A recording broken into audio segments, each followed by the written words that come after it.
जो व्यक्ति धैर्य का मालिक है वह दुनिया की बाकी सभी चीज़ों का मालिक है। दुनिया में सफलता पाने के लिए धैर्य या धीरज का होना बहुत ज़रूरी होता है। बहुत से ऐसे कार्य होते हैं जिन्हें पूरा होने में काफ़ी समय लगता है। ऐसे में यदि उस कार्य को करने वाले व्यक्ति में धैर्य नहीं है तो या तो वह उस कार्य को बीच में ही छोड़ देगा या फिर कार्य को जल्दी पूरा करने की कोशिश करेगा और काम को आधा अधूरा ही कर सकेगा।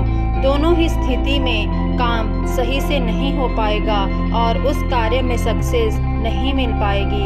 उदाहरण के लिए यदि कार चलाना सीखना है तो आपको उसे सही से सीखने में कुछ दिन तो ज़रूर लगेंगे।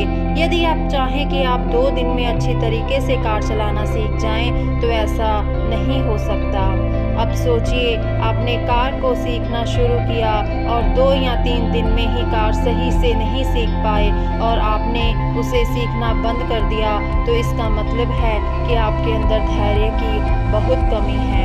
यदि आपके अंदर धैर्य होता हो तो आप उसका इस्तेमाल करते और कम से कम 1 महीना कार चलाने में सीखने में लगाते।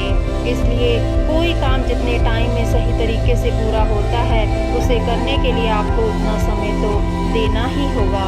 हमारा पेशेंस ही हमारे उस कार्य को सही समय में और सही तरीके से करने के लिए प्रेरित करता है। अब यदि पेशेंस नहीं है तो सीधी सी बात है कि काम बिगड़ना या पूरा ना होना तय है। एक व्यक्ति को कुआं खोदने के लिए कहा गया। वह व्यक्ति कुआं खोदने के सभी औजार लेकर आया और कुआं खोदने लगा। लेकिन यह क्या, उसने तो 10 फुट गहरा गड्ढा खोदने के बाद अपना धैर्य ही खो दिया और सोचने लगा कि शायद इस जगह पानी नहीं निकलेगा। अब वह दूसरी जगह जाकर गड्ढा खोदने लगा। अब उसने 11 फुट गहरा गड्ढा खोदा लेकिन पानी नहीं निकला। उसका धैर्य एक बार फिर से धोखा दे गया और उसने उस जगह खोदना बंद कर दिया। अब वह गांव में ही किसी तीसरी जगह जाकर गड्ढा खोदने लगा। इस बार उसने 1 फुट और ज़्यादा गहरा गड्ढा खोदा लेकिन उसे पानी अब भी नहीं मिला। परेशान होकर उसने वहां पर भी खुदाई बंद कर दी। अब वह किसी अन्य जगह कुआं खोदने लगा। अब की बार उसने 14 फुट गहरा खड्डा खोदा लेकिन पानी तो अब भी नहीं आया। अब उस व्यक्ति ने अपना धैर्य पूर्ण रूप से खो दिया।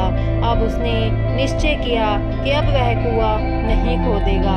उसने अपनी विफलता स्वीकार कर ली थी। तभी उसी समय उस गांव का एक ही व्यक्ति आया और उसने 14 फुट गहरे खड्डे में खोदना शुरू कर दिया। केवल 1 फुट और खोदने के बाद ही पानी मिल गया। दोस्तों, पहले व्यक्ति ने इतनी ज़्यादा मेहनत की लेकिन उसे सफलता नहीं मिली क्योंकि वह हर बार अपना धैर्य खो देता था और खुदाई का स्थान बदल लेता था। यदि उसने पहले गड्ढे खोदते समय पेशेंस रखा होता तो पानी बहुत जल्दी मिल जाता।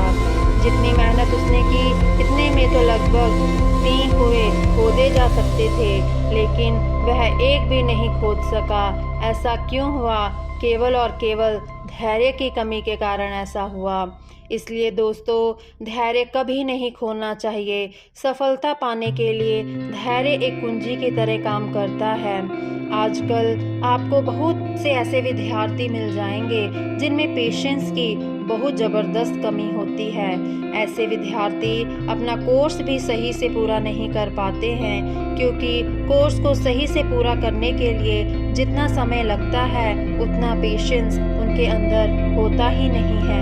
ऐसे में या तो वह जल्दी जल्दी कोर्स पूरा करते हैं जो आधा अधूरा ही उन्हें समझ आता है या फिर कोर्स के कभी पूरा ही नहीं कर पाते और एग्ज़ाम आ जाते हैं। टाइम टेबल को सही से फॉलो ना कर पाना, रोज़ सभी सब्जेक्ट्स को समय ना दे पाना धैर्य की कमी को दर्शाता है।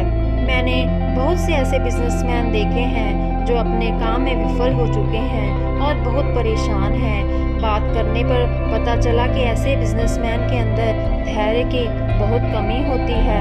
वह अपने बिजनेस को करने के लिए जो तरीका अपनाते हैं, यदि वह तरीका धीरे धीरे काम कर रहा होता है तो वह उस तरीके को छोड़कर नया तरीका अपना लेते हैं, और जब दूसरे तरीके में धीरे धीरे सफलता मिल रही होती है तभी उसे छोड़कर कोई और तरीका अपना लेते हैं। किसी बिजनेस को करने के तरीके को यदि लगातार बदला जाए तो कोई भी तरीका काम नहीं करता और बिजनेस बंद करना पड़ता है। धैर्य की कमी की वजह से ही कोई बिजनेसमैन अपने बिजनेस करने के तरीके को बदलता रहता है। यदि किसी बिजनेस को करने का एक अच्छा तरीका अपनाया जाए और यदि वह शुरू में धीरे धीरे भी काम कर रहा है तो उसे छोड़ना नहीं चाहिए। अनुभव होने पर वही तरीका बहुत अच्छा काम करने लगता है। ऐसे लोग जो जीवन में बहुत कुछ करना चाहते हैं, बहुत अच्छा और बड़ा करना चाहते हैं, उनके अंदर पेशेंस का होना बहुत ज़रूरी होता है। बिना पेशेंस के कोई भी बड़ी सफलता हासिल नहीं की जा सकती। बगुला के अंदर बहुत पेशेंस होता है, तभी वह नदी में एक जगह बहुत देर तक बिना हिले डुले खड़े रहकर मछली का इंतज़ार करता है, और इसी पेशेंस की वजह से वह मछली पकड़ पाता है। किसी भी पेड़ में जबरदस्त पेशेंस होता है, तभी वह एक जगह खड़ा होकर सभी मौसम को झेलता हुआ भी मीठे फल देता है। नदियों में भी बहुत पेशेंस होता है, तभी तो वह अपने हजारों किलोमीटर चलकर अपने लक्ष्य सागर को प्राप्त कर लेती हैं। जब पेड़, बगुले, नदी आदि में इतना पेशेंस होता है तो आप तो ईश्वर की बनाई सर्वोत्तम कृत अध्यात्म मनुष्य हैं। आप में तो धैर्य कूट कूट कर भरा होना चाहिए।